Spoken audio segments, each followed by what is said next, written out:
That's gonna fall.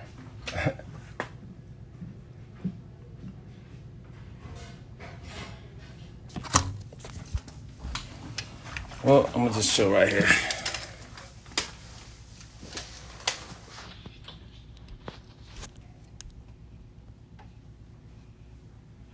What's going on, Supermom Bella?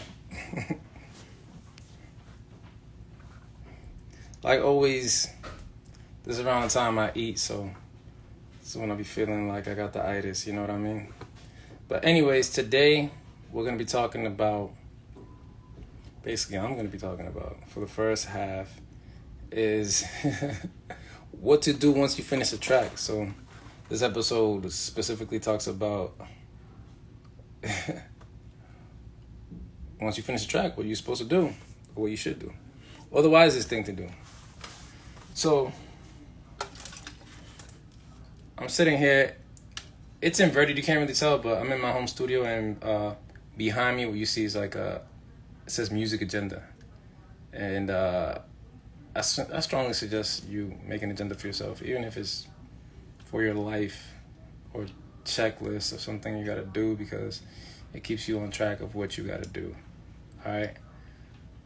So, it's really important to think about those things. So, you finish the track, now what?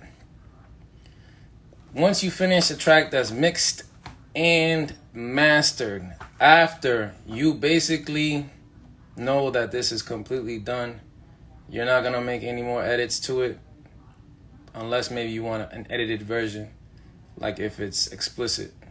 All right, so because you might want to put it on the radio, and if you're going to put it on the radio, it has to be clean in the United States. You have to make sure that all the music that goes on the radio doesn't have curse words.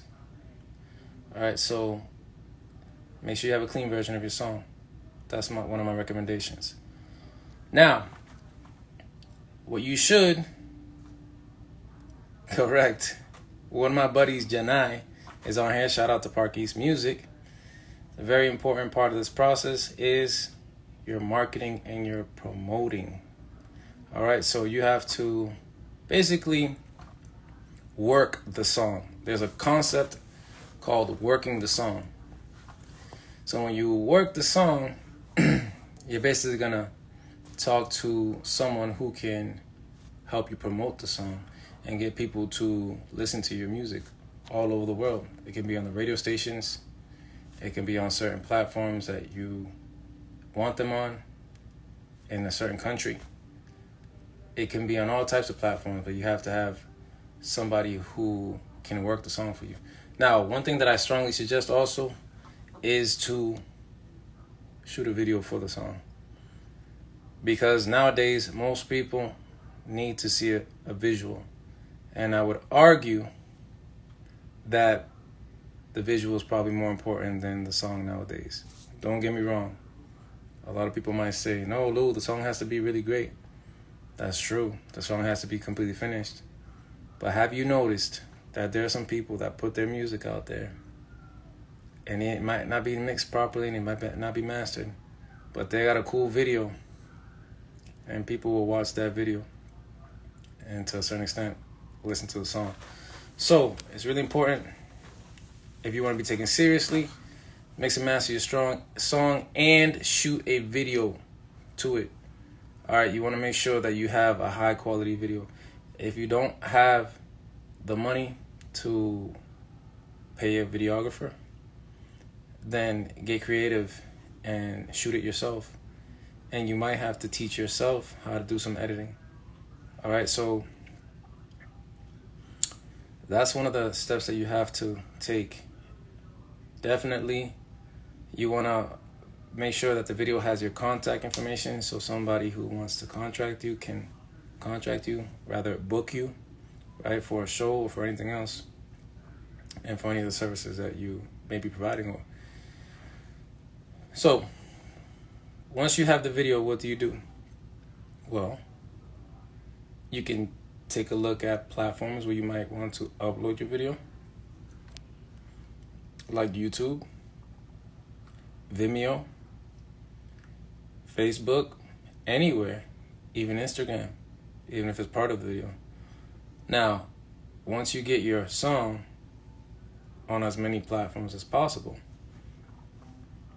and I'll get into how to do that in a sec, you gotta put some marketing bucks, some promoting money behind your music, okay?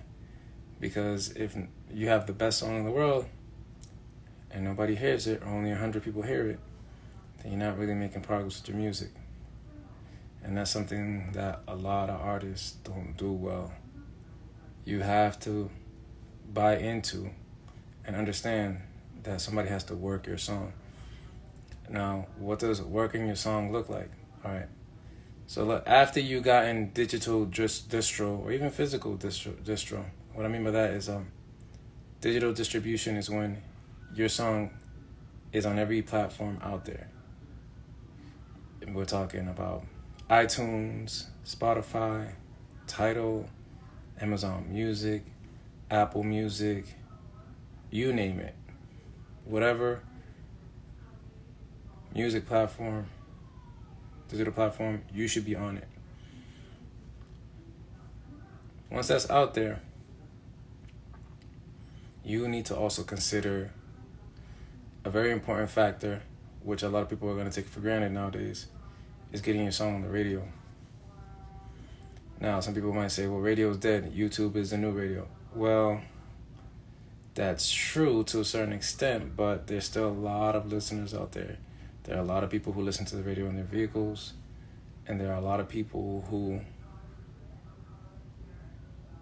basically rely only on the radio and not on other platforms to get their news. They might be driving or listening to music while they're doing their job. So even though the digital world is very important, you want to market your music to radio. Why is that important? Well, you want to make sure that you have the ability to do a press run. Now, what is a press run? A press run is when you go to certain places to promote your song and your music. So you have to basically, with the help of the person who's helping you work the song, it might be your manager or a promoter, you want to go up there and interview. And you want to talk about yourself, you want to talk about your music, you want to talk about when you're performing, you want to talk about where basically people can find you. You'll see one artist that I liked to watch when he was on his press run was Nipsey Hussle. And Nipsey Hussle, you know, whenever he was dropping an album or something, he would basically get ready for his press run, and he would take trips to different radio stations or to different vloggers, places, and then they would essentially ask him all types of questions, and he would explain the ins and outs of creating his music. So those are things that you have to think about. And then you'll see little by little that your fan base is going to grow. Now, when you get somebody to work your song, think about it like putting an ad on the radio. So you pay the person who's going to promote your song, and then that person will go out and represent you, talk to radio directors, talk to DJs, and they will get your song played on those stations. So, of course, that person is basically like a representative of you or your label. Call the label reps. When the people from the labels go out, represent the label, and they get your music played. All right? So you get the press run, you go out there, you're promoting, you're not even performing. They might ask you to freestyle, they might ask you to do part of your song, and then after that, they ask you, where do you want to send your fans? And what you got to think about is, things need to be simple. Your fans need to be able to find you in the most simple way. So that's how your song pretty much gets played over the radio. and then people hear your song, and you can have your friends or your fans call the radio station so you can continue playing the song. The song might only be on the radio station for a limited time. It might be for a month, 2 months, or 3 months. What you want to do is probably make sure that your song is being promoted for 3 months. Walter, yo lo siento, tiene que entenderme en inglés. Este show es en inglés. Pero si quiere escuchar mi música en español, vea mi bio, ahí está. Pero gracias. Anyways, this is going to be in English. Sorry. Anyways, so once your song is being promoted,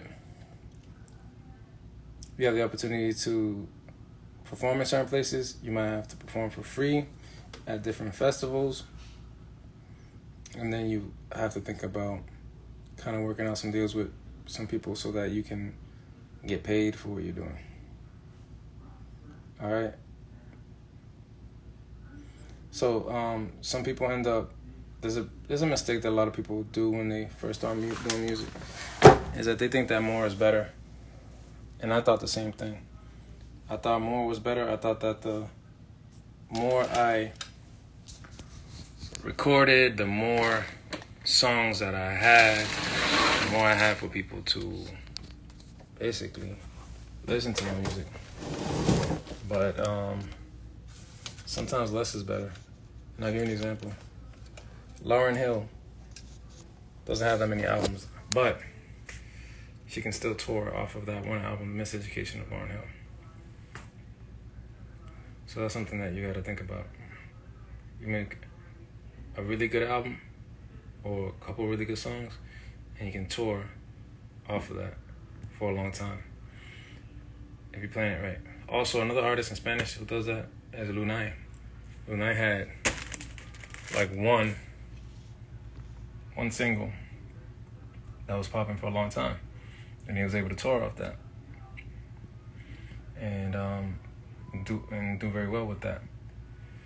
So if you have one really good product, you push it hard for a long time, maybe 3 months, maybe 6 months after you do remix. You gotta remember that people's attention span nowadays is a lot different. You don't have to put out an album, even though I have. I still kind of treat the songs as individual singles if I'm promoting that song, so that people who kind of check out the music can then check out a little bit more of it.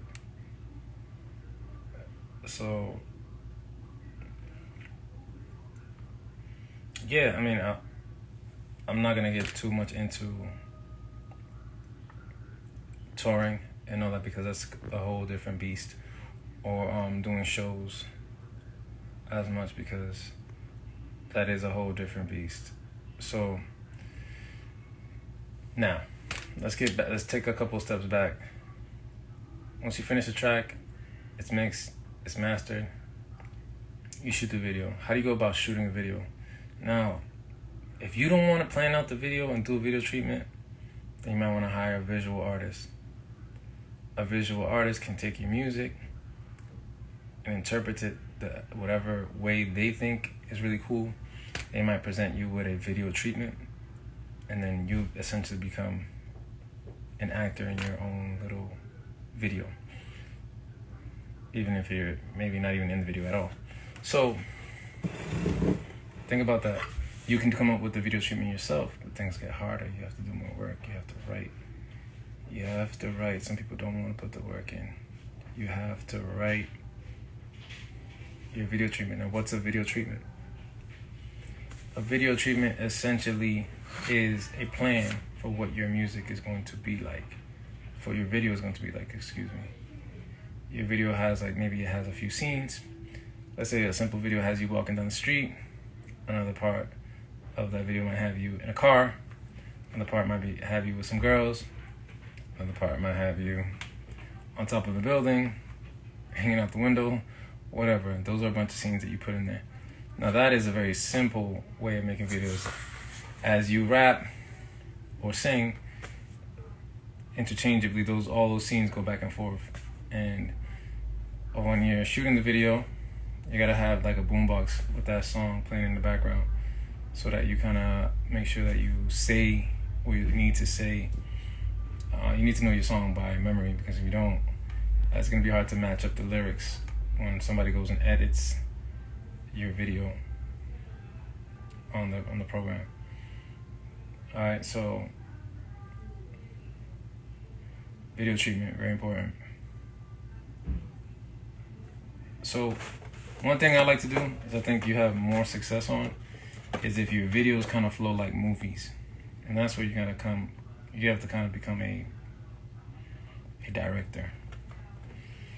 If you're gonna do a video treatment for your song, you gotta become the director. That means that you have to think about a story. Me in particular, when I do some of my videos, I want it to be like a movie, like you're watching a movie. So it might have like the hook scene in the beginning. That hook scene gets the viewer's attention, and that kind of hooks the person into view, like what's going on. It might be something shocking. And then from there you have what's called like the rise in action. And these are just elements of a story that I'm telling you about. The rise in action might be a bunch of things that are going on in between that might coincide with your verses or whatever you're saying, and then in the middle of your video you might have like what's called a climax, which was when something pretty much gets to like another shocking or drastic measure, or that leads to like the falling action, which is then like leads to other scenes, and then at the end you want what's called like a resolution, kind of like the happy ever after. And when you think about movies, especially American movies, that's particularly what happens. Alright, so yeah, I mean, some people don't want storylines in their music video. That's fine. Some people want a bunch of jewelry, a bunch of girls, a bunch of cars, a bunch of other stuff. But you really gotta think about what type of fans you want. If you want something that's gonna be, temporary, or something that's gonna be last a long time, then you wanna up the quality if you want something to last a long time. Alright, it's all about quality. When you're doing something, just try to do it as professional as possible every time. And if you can't do it, then you gotta hire somebody who can do it. Alright.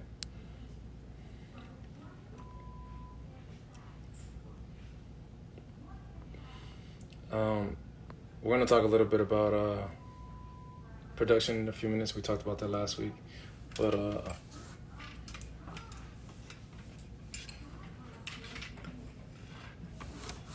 let's see. I'm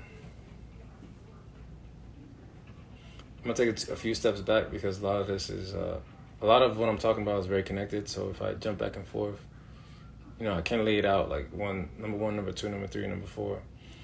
But I want to talk a little bit about production. So one thing that a lot of people are doing is that they're ripping beats from YouTube and they're using them in their music. They're using it to kind of like record their songs and stuff like that. But some of these YouTube beats are distorted. And what that means is like the sound is not high quality. And you gotta consider not using those beats if they sound distorted, unless you're doing some sort of mixtape. Now, hip hop in general, it's always been hip hop has always borrowed from other genres. Has always been a genre that steals from other genres. Things are remixed and remade all the time. So yeah, you can do those things, but you might want to consider getting the whole beat, like a brand new beat, just for yourself, original for yourself, and making sure that every instrument is mixed and mastered. Alright, and I'll take a few steps back now. I was in the studio today with a few of my clients, and they were working on a song. And there were 3 rappers on that song. The first rapper was pretty prepared. He laid down his verse. He laid down his dubs. laid down his ad libs. Good. And the next rapper came in and did the chorus. He laid down the chorus, and then he laid down his verse. It was good. But the third rapper, when he laid down his verse, he was having a little bit of trouble with finishing his verse completely. So one thing that he did was he had the engineer punch him in. And what that is basically, let's say you rhyme or you rap and you get recorded and then you mess up. The engineer might keep part of that and then have you like punch in and record the rest of it. The mistake that he kept making was that his energy on that punch in sounded a lot louder than the verse, the rest of the verse. So I told him he had to do it over again, and he did it over again. He did it over again. He kept making the same mistake. So what happened was, essentially, he did finish his verse, but part of it was punched in, and because it was punched in, it didn't sound right. So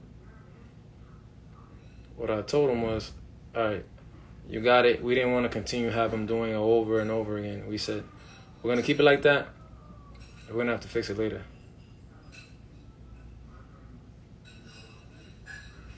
So, hold on, let me see. Somebody.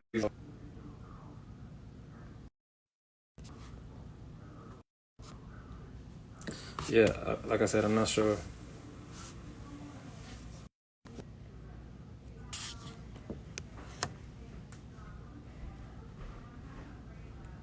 What's up, Kara?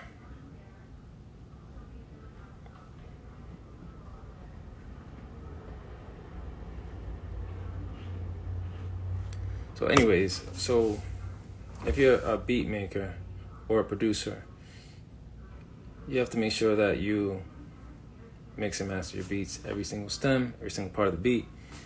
Make sure it's dope, all right? What's going on, bro?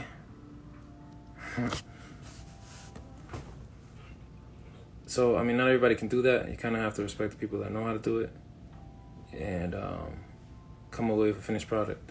One thing that's kind of annoying when we're working in the studio is that some people will hear something. Roy, what's going on? You guys have any question about the music?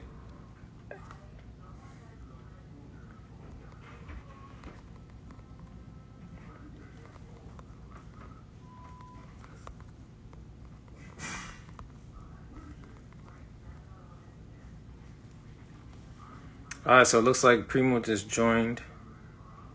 Primo's gonna hopefully request me to go live, Primo.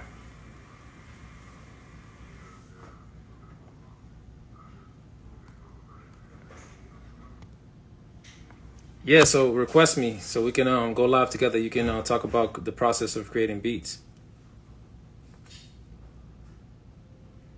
There we go.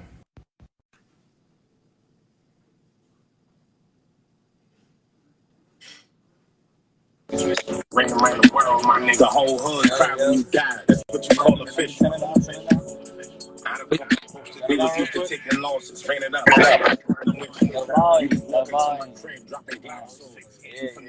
I see you listening to Dave East. Yeah, I am. All right, cool. So yeah, man, I was supposed to have another beat maker on here, but he pushed it to Thursday. But I'm glad that we were able to link up earlier and be in the studio together. I was able to hear some of your beats, and I thought some of them were fire. So yeah, usually this live gets a lot of people. Last live, I think it was like 166 people at least got on here. So a lot of people were telling me and hit me up about what they learned from it. But yeah, tell us a little bit about who you are and your involvement in music. My name's Primo. I'm be making the beats, and so far as music, I started making it back in high school, and I just fell in love with it. Like, I love music. Like, I started listening to more artists. I diversed my music, and I started making all types of different music from that. So what's the process of making beats for you? What does that look like? Like, what's one of the first things you do? The first thing I start with is the melodies. I go with the melodies first. Then after I hit the melodies, I go into the hi hats. Mm-hmm. Stems from there, and then the kicks. Mostly the thing that comes last for me is the open hats. I'll put the open hats last out of everything. Mm-hmm. When do you start thinking about the bass?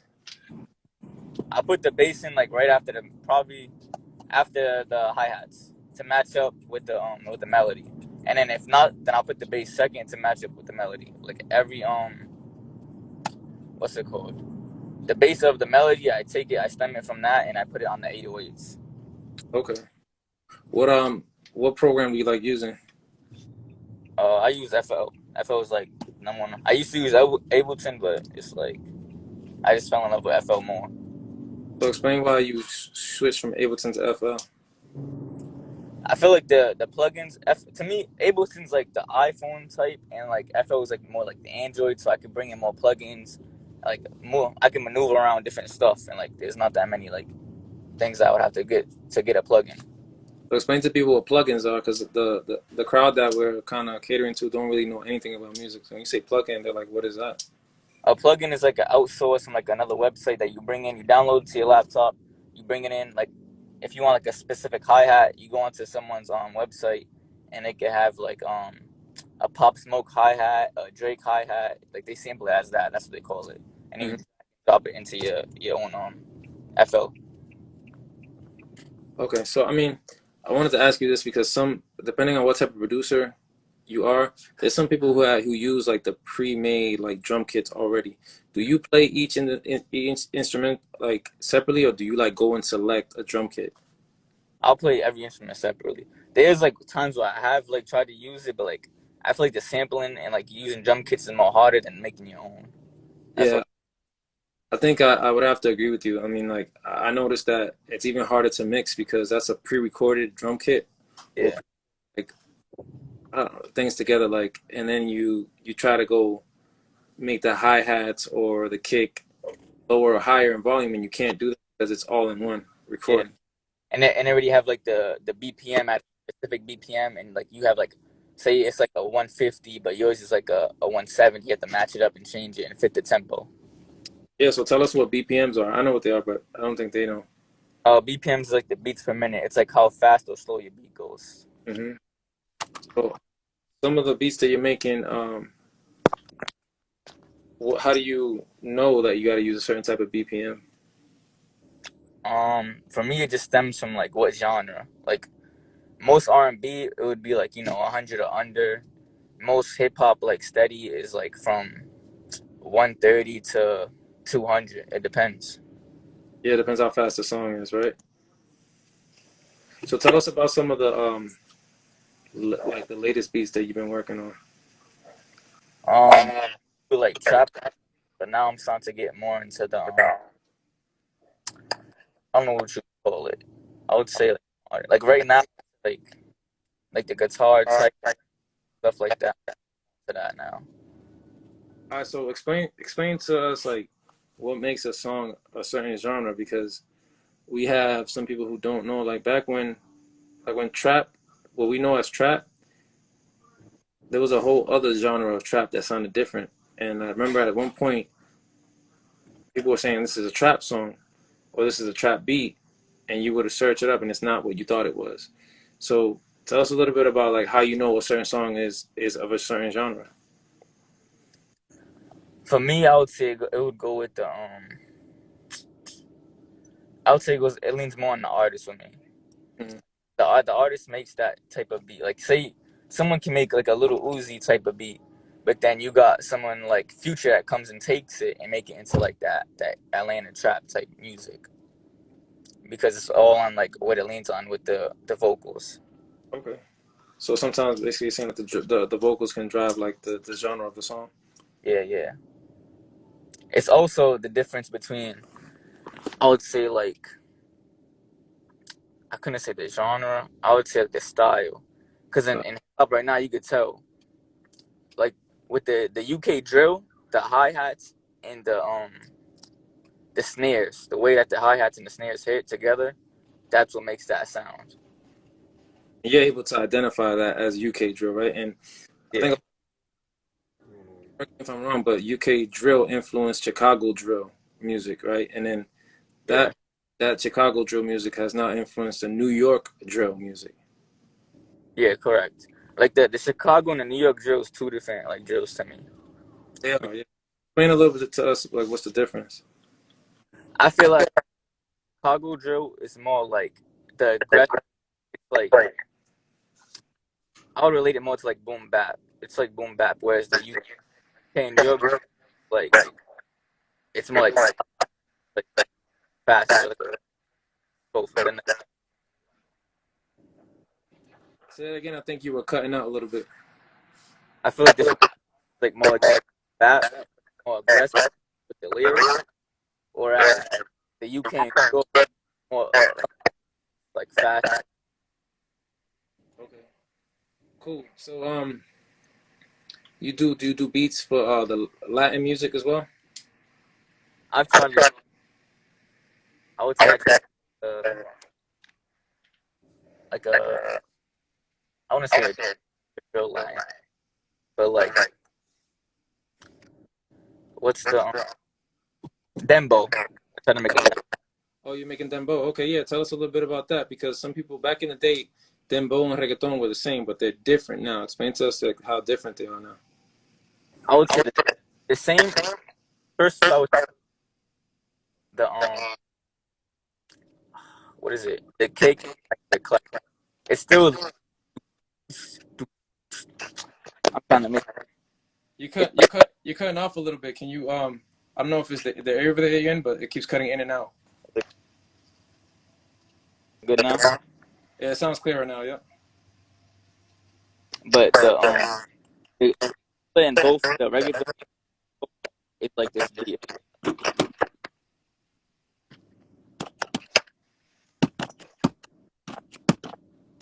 Okay. But I would say the dembo is more same thing. The hi hats. The hi hats is what's making it different from the reggaeton.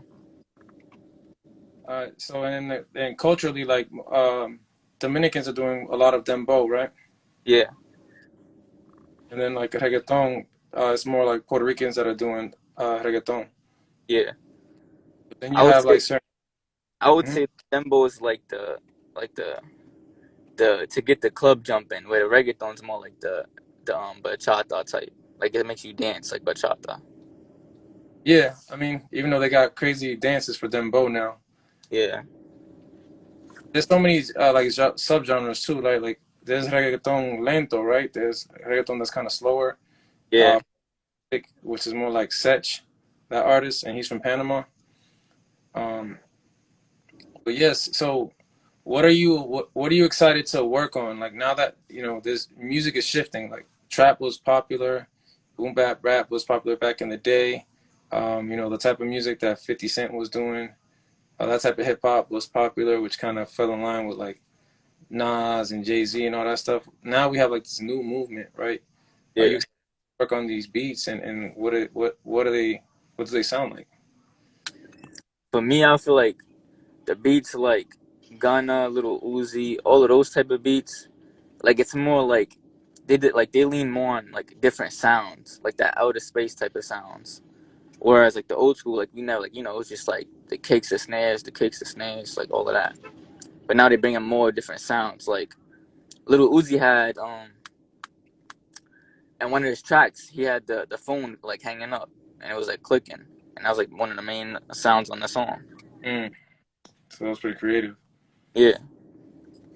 So yeah, man, we wanna hear some of your beats. So maybe you can before you introduce a beat and play it, maybe tell us a little bit about the process of creating it or what you were thinking as you created it. Well, most of my beats I create them from listening to like stuff on Apple Music, like whatever's on my shuffle list. I put the shuffle on. I listen to different sounds. Cool. So what you got for us? Let's see, you may have to give me 1 second because my Yeah, lap. take your time, pull it out. I'll talk while you get ready. All right. So I mean, Primo's a young producer. He's gonna have his beats up, I believe, on SoundCloud. And before we end, he's gonna tell you where you can contact him, where how you can buy beats from him. And he's been coming to the studio with me, kind of working with artists, looking at their music, and then showing them beats and seeing if they're interested in purchasing beats off of him. And then one of the things that I like about Primo in particular is that he looks at the artist and thinks about what beat fits that artist. Sometimes what producers do is just send beats to anybody, and it doesn't matter like if that beat kind of fits that artist's style or not. So if you're a beat maker, you can kind of think about ways that you can type of composer or person that kind of can cater to what artists do, or composers. And composers are people that really put the song together and the song structures together. They might put their vocals into the program and create what's called the reference track. And that reference track is something that the artist goes into and listens to over and over again, and then they put their own vocals in there instead of the a reference track with reference vocals. So that's a process that I think a lot of people like didn't know about in music.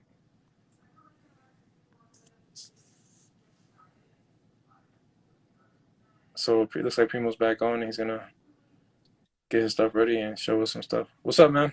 What's up? Sorry about that. Nah, so I was trying to set up the laptop, but it's taking a while, so it might be a while. Oh, okay, so you're loading it up and everything. You're in your car right now?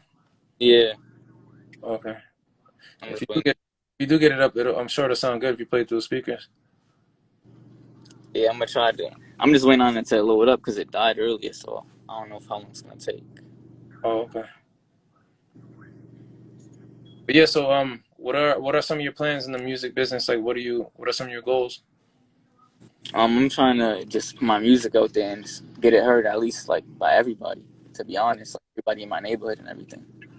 Yeah, so not just your neighborhood, but you want to do like Boston, outside of Massachusetts. Like hopefully your music will go, not only national but worldwide. Yeah, hopefully that's my goal with it, to get it around the world and let people hear like what I've created. Yeah, man. So I'm sure it's gonna happen little by little. Um, you and I spoke earlier about like the type of things uh, that you got to do in order to prepare yourself for this music business, and I think you're on your way. This is the start of a music career, and I think it's important for you to just you know keep it business. Understand that you're talented, but at the same time, you got to get paid for your work, and you got to keep that in mind as you're dealing with people, and keep things legal, and keep things on paper. If you need to put it on the contract, you put it on the contract, and things are all clear so that you cover yourself, because those are some of the most important things that you need. Um, so I was talking earlier a little bit to people about what to do once they have a track finished, and basically like this episode, or this class rather is what I call it, is focused more on what to do when you have a finished song or finished track. And in your case, like once you kind of do a beat, right, you have to make sure that you later mix and master the track, and mixing each instrument to make sure it's perfect and it sounds great before you actually sell it to somebody. And then you and I also talked about like how when you put your beats out there, you don't want to have them completely finished, because then somebody will completely steal your beat. Right, right. So you want to That's the thing, is like that I just got to get a hang of, is the mixing and mastering it to make sure it's good enough to put out there and really sell, and hmm having like that legal and everything, that legal rights to it, and not getting run around with people. Yeah, so there's so many options on the ways that you can sell your beats. You can lease the beats for a certain amount of time, or a certain amount of views on that beat, and then once that kind of runs out, that beat is back to being yours. It's not no longer leased, and then you can probably lease it out again to Right. somebody, or you can sell the beat indefinitely, and then you've moved on. You've kind of washed your hands from it. And I think that so there's a bunch of artists that get their music from like SoundClick or a bunch of different websites, and they purchase those beats off the producer, and then sometimes it could blow up. Like in the Yeah. case of Old Town Road, right? Lil Nas X purchased that, I think, off one of those websites. Um, and that beat actually, I think, had a sample from some band, and they had to eventually get that cleared, and he had to pay them off or something. And then he was able to kind of completely keep 100% of his music, and he was able to, pretty much tour off of one song. Because can anyone honestly say you can name another song by Lil Nas X? Um, Kinda. I would say it does, but I mean, a lot of rappers buy them the type beats off of YouTube. Like they'll go on YouTube, type in this type of beat, and they'll find that one. hmm And yeah, I mean, one thing that I want to caution people is that when they use these beats off of YouTube, like you should definitely give the person credit, because eventually that type of stuff can come back bite you. Uh, Yeah, when the song blows up or whatever, they're gonna want to get paid. right, right. So if you could purchase it straight out, that's probably your best bet. It's the safest bet. It's the right thing to do. And then if you go viral or if things get popping and your career is going well, you don't have anybody that's gonna sue you for what they own. Right. So I see a lot of people doing that, which is fine. If you're not that big, you're not that famous, and you just want to put out some music, and it's going to be like, not get like a million or a few million views, and it's gonna do like stay under the radar.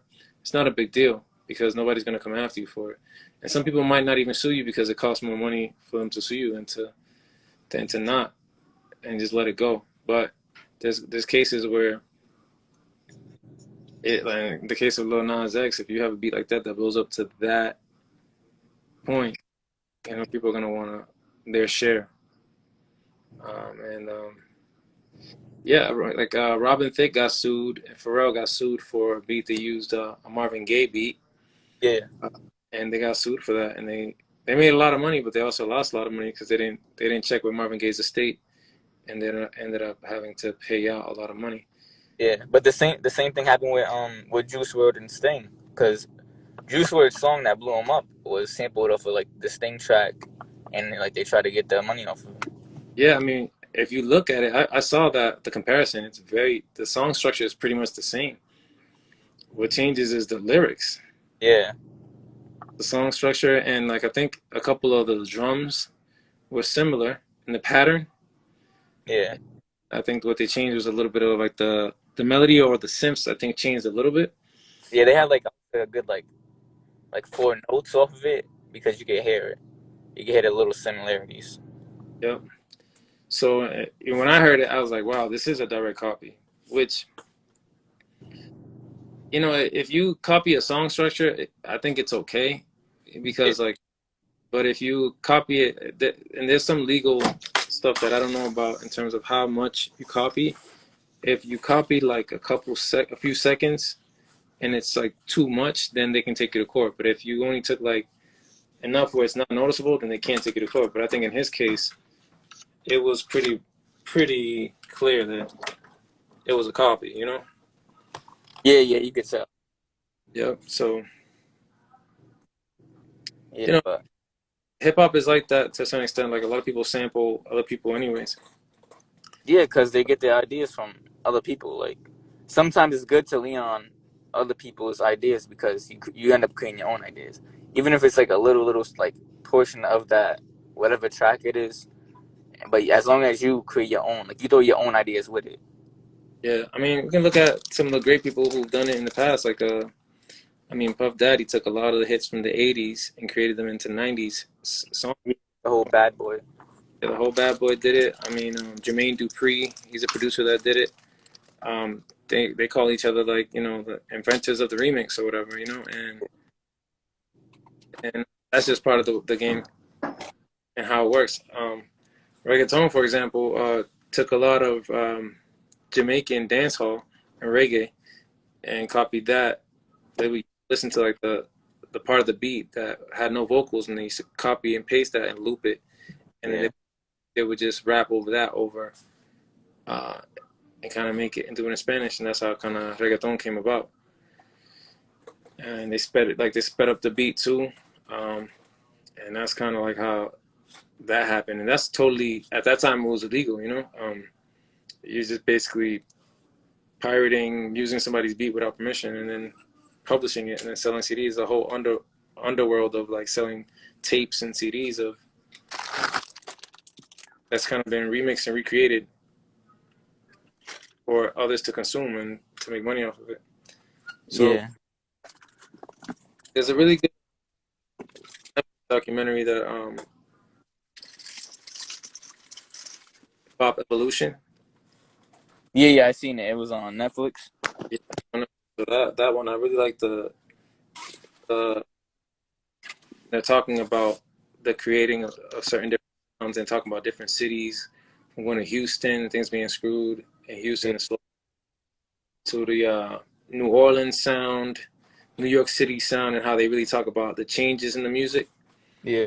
To the Atlanta sound and how like different music kind of was popular in those cities, and how certain places influenced other places, like New York City sound influenced some down south music, and then bounce music was something that was popular, and then Cash Money came out, and they did all the things that Master P had a good run, so taking this type of music and they were making it dope, and making it their own. And it's really amazing to kind of see like the trends in music and the changes in music, because I couldn't have predicted that trap was going to be so popular, but now a lot of people saying that it's going down and drill music is coming up. And I think that one thing you and I talked about is like how Latin drill is going to be like the next movement, the next wave. So it's all about that whole like sound right now, like that whole sound, everyone's messing with it. Yeah, I mean, I think in particular, me back in the day, I used to focus a lot more on the lyrics of music, and that used to be the thing that I really enjoyed. But then I started that what's popular and what's trending kind of shifts what's being put out on the radio or what people hear on the daily. So trap is right now, trap is still very popular worldwide. You'll hear trap in different languages. You'll hear it in French. You'll hear it in Arabic. You'll hear it everything, and it's those hi hats like,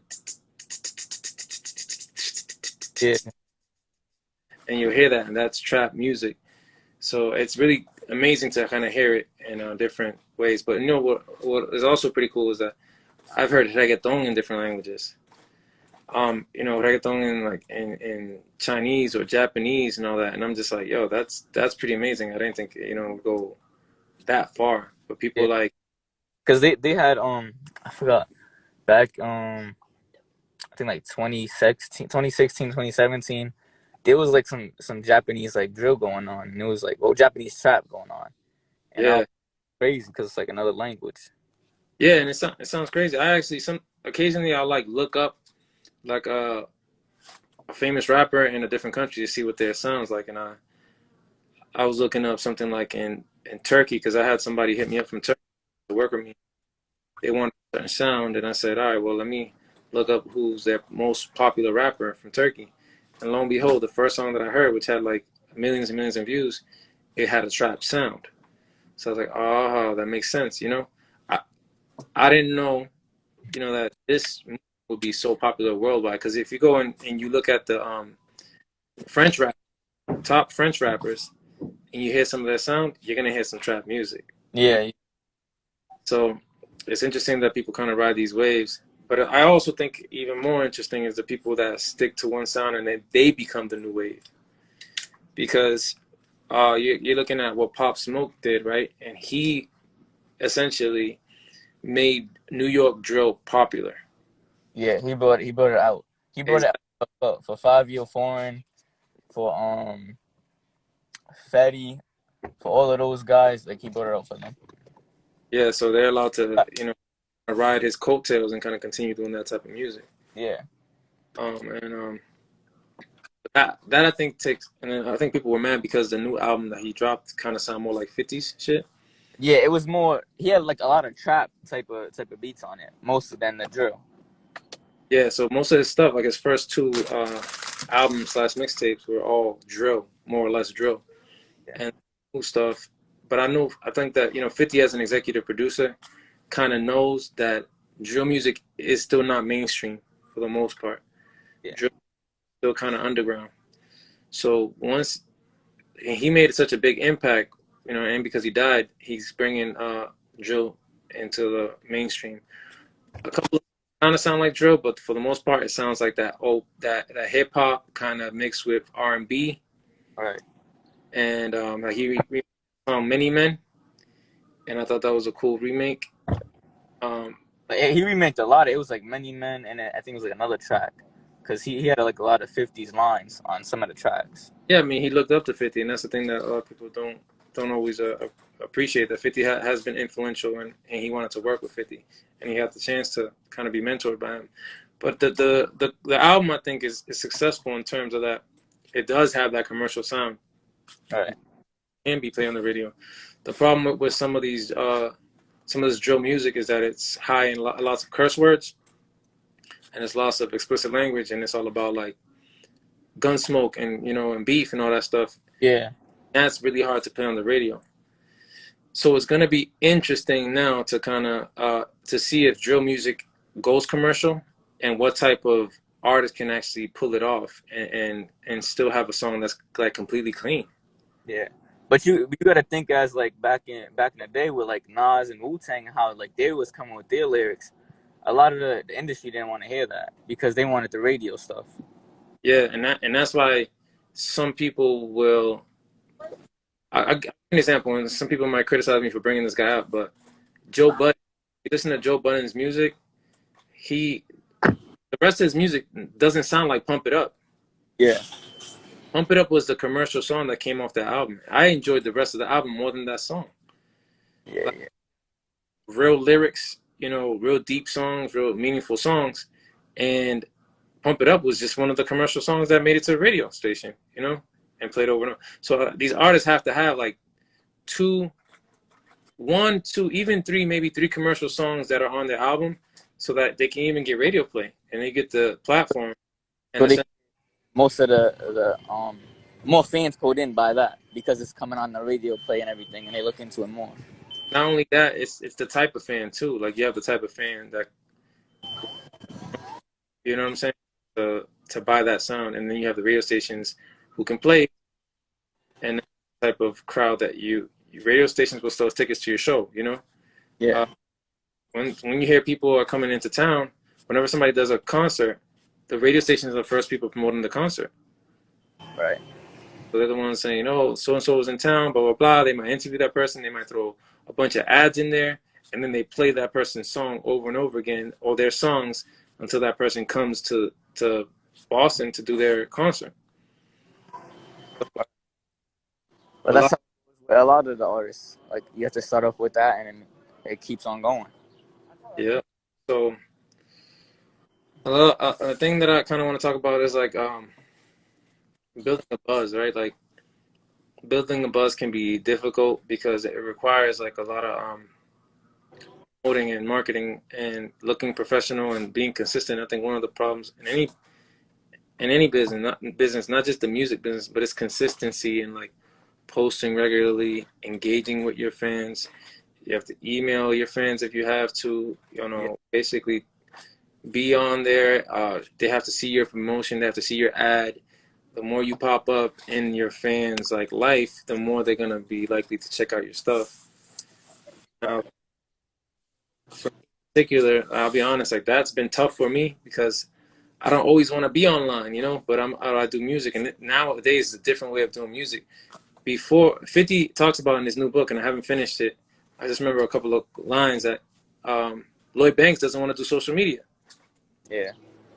And this is a new world. 50's on social media all the time because he understands that in order to have good business, you have to stay active. You have to post all the time. Well, Biggie and Tupac didn't do social media. Well, that's true because they didn't exist back then. But a lot of the old artists have to start getting into it. That's like the only way, We got about a minute left, man. Let the people know where they could find you, how they could contact you, so they can purchase some beats off of you. You can hit me up through email. You can hit me up on my Facebook. My Facebook's Primo. My Instagram is Stuntman Primo, and I have another Instagram called Ayo Primo, and there's a dot in between the Ayo, and that's mostly what you can hit me up on. Cool. And your SoundCloud's up now? It should be up by the end of today. It should be by Primo Beats. I bet, man. I'm looking forward to it. I appreciate you coming on here and blessing us with your, your inspiration and the new things that you're working on. And I look forward to working with you more, man. I'll talk to you soon. No doubt. I'll talk to you soon too. All right. Out.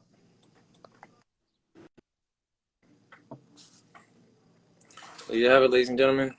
By the way, Eat That is out. Make sure you check it out. Enjoy. Peace.